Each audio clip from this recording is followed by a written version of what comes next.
낙동강 녹조 현상이 극심해지면서 강정고령 지점에 조류경보 3단계 중 두 번째인 경계가 발령됐습니다. 강물에 포함된 유해 남세균 숫자가 급증하면서 수돗물 정수 과정에도 큰 부담을 줄 수밖에 없는데요. 환경단체와 일부 전문가들은 수돗물이 녹조 독소로부터 안전할 수 없다고 우려하고 있습니다. 신병철 기자가 보도합니다.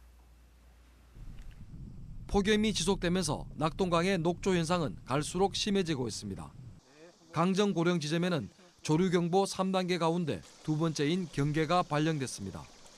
환경부 물안경 정보 시스템에 따르면 8월 22일 기준 강정고령 지점의 유해 남세균 숫자는 밀리리터당 14만 4,375개로 열흘 전인 12일에 14,990개보다 9.6배 늘었습니다.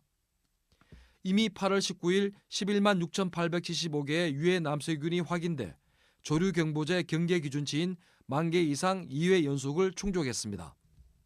조류경보 경계가 발령되면 환경당국은 친수활동과 어패류 먹기, 가축 방목 등을 자제할 것을 권고하거나 알려야 합니다. 유해 남세균은 맹독성 물질인 마이크로시스틴을 배출하며 죽기 때문에 매우 위험합니다. 실제로 1996년 브라질 카루아루 지역의 혈액투석센터에서 마이크로시스틴에 오염된 물을 사용해 49명이 숨진 일도 있었습니다. 그래서 정수 과정에서 남세균의 특성을 잘 이용하는 제거 작업이 매우 중요합니다.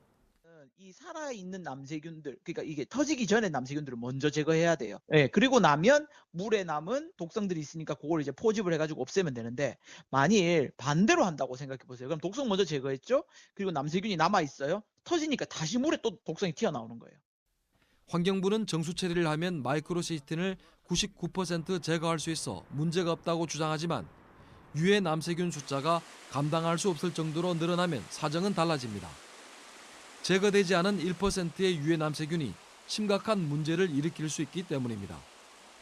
유해 남세균이 녹조 대발생 기준치인 밀리리터당 100만 마리인 경우 99%를 제거하더라도 10,000마리는 남게 됩니다.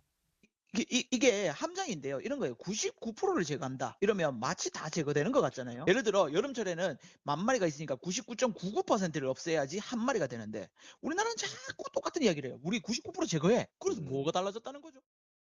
실제로 2022년 7월 대구문화방송이 대구시 상수도 사업본부로부터 제공받은 정수를 검사한 결과 마이크로시스틴이 0.226에서 0.281 ppb 농도로 검출됐습니다.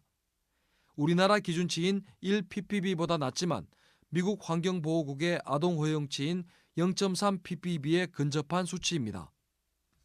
지난해 9월에도 환경단체가 경북 고령군 지역의 수돗물을 검사한 결과 마이크로시스틴이 국내 기준치의 2배가량인 1.9 ppb가 검출됐습니다. 환경단체들은 녹조 독소 문제를 해결하기 위한 유일한 방법은 낙동강 보해 수문 개방이라고 주장하지만 환경당국은 이를 새겨듣지 않고 있습니다. MBC 뉴스 신병철입니다.